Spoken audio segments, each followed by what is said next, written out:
तो गाइस मैं दुकान जाने के लिए घर से निकला। दुकान पे पहुंचा तो ये एमआई का सेट आया जिसमें कॉम्बो लगाना था। इसमें कॉम्बो लगाया, चेक करा, बढ़िया चल रहा था। फिर ये एक हेडफोन आया था जिसमें बैटरी चेंज करनी थी।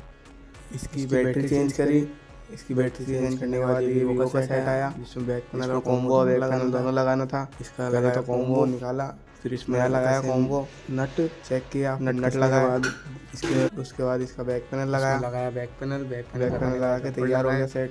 इसको रखा साइड में, इसको करा साइड में। ये लैपटॉप आया था जिसको